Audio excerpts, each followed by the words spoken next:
Canadians and Americans have a lot in common. A border, baseball, movies and music, energy, and apple pie. But about 40 years ago, something began to set us apart. Different approaches to health care. In Canada, a fiery populist preacher turned politician forged a coalition with organized labor and other progressives. Together, they pushed through a health care system that guaranteed coverage to everyone, regardless of their ability to pay.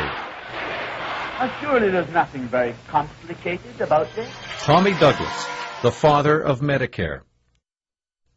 In the United States, a fiery, unpopular lawyer turned politician forged a coalition with big business and other profiteers.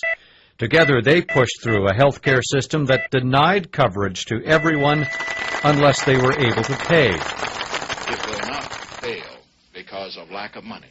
Richard Milhouse Nixon, the father of the HMO, and a system which turned a public need into a huge profit center for the insurance industry, the companies delivering and administering health care, and their big business allies. In Canada, the legacy of health care has become a source of national pride. In the United States, more than 45 million Americans have no coverage whatsoever, and 18,000 people die every year just because they can't afford to see a doctor. Just how does America's profit-driven system fare against the rest of the developed world? Well, the World Health Organization ranks at number 37, well back of Colombia, Cyprus, and Chile, ahead of Slovenia, but Slovenia is gaining. Healthcare is expensive no matter which country you're in or who's paying for it. But as a nation, the U.S. spends a lot more on healthcare than anyone in the world, in total and per person. Consider this. In 2005, the U.S. spent $2 trillion on health care. That's more than 4 times what it spent on national defense. And by 2015, spending will double, reaching $4 trillion. An ABC News poll found that 1 in 4 Americans has either no coverage or has problems paying for it. 1 in 3 has delayed treatment because they can't afford it. A study by Harvard University found that of Americans who claim bankruptcy, 50% say it's because of health care costs. And in Iowa, a survey found 44% of the population has cut back on heat and food because of health care costs. For all this, the U.S. spends 16% of its gross domestic product on health care. In Canada, where everyone is covered, it's about 10%. That's $7,129 per person in the United States. In Canada, a little over $3,000. For less money, Canadians live longer than Americans, about 5 years. They have a lower rate of infant mortality. They're healthier, too. Not only that, but when they do get sick, their prescription drugs are cheaper by about a third on average. So, are Americans getting what they're paying for? Well, take a flu shot, for instance. The health care provider needs to make a profit.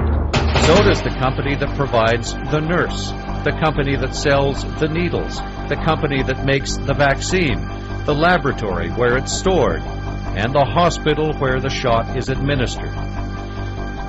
So too does the enormous insurance bureaucracy and the administrators, the same people who bring you nightmares like co-pays, deductibles, quotas, preconditions, and of course, claim rejected. In Canada, rates for services are determined by the federal government in conjunction with the medical providers, and care is governed by the Canada Health Care Act. First, administration. Health care is to be operated on a non-profit basis. Second, comprehensiveness. The plan must cover all needed health services. Third, universality. 100% of residents are entitled. Fourth, portability. Residents moving from one province to another must continue to be covered. Fifth, accessibility. Services will not be denied or impeded either by charges, fees, or other means. Now, the system isn't perfect, of course. One pressure it's facing is wait times. It's improving, But for some surgeries, Canadians do wait longer than Americans. And conservative voices on both sides of the border point to wait times as an example of why a public system doesn't work. They also claim that doctors are told where to work and that Canadians are told which doctor to see. These claims are false. And so is the claim that Canadians themselves want an American-style system. Nothing could be further from the truth. A few years ago, Canada's public broadcaster, the CBC, developed a wildly popular television series around the question of who was the greatest Canadian of all time. Tommy Douglas is the father of universal health care, the thing that Canadians by the hundreds of thousands voted overwhelmingly for Tommy Douglas, the father of Medicare. As to the father of the U.S. system, well, we all know how that turned out. Now is the time for America's private system to change. Medical specialists, not special interests. People, not profits. Now is the time for organized labor to fight to reorganize America's priorities, to fight for the rights of her workers and their families, to fight for equal access to universal care, a right for all Americans, as is life itself, liberty, and the pursuit of happiness. Paging Dr. Bender. Paging Dr. Bender, please.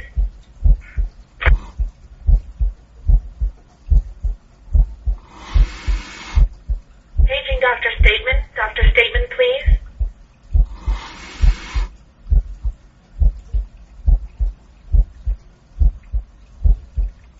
Michael Crawford, 340. Michael Crawford, please call 340.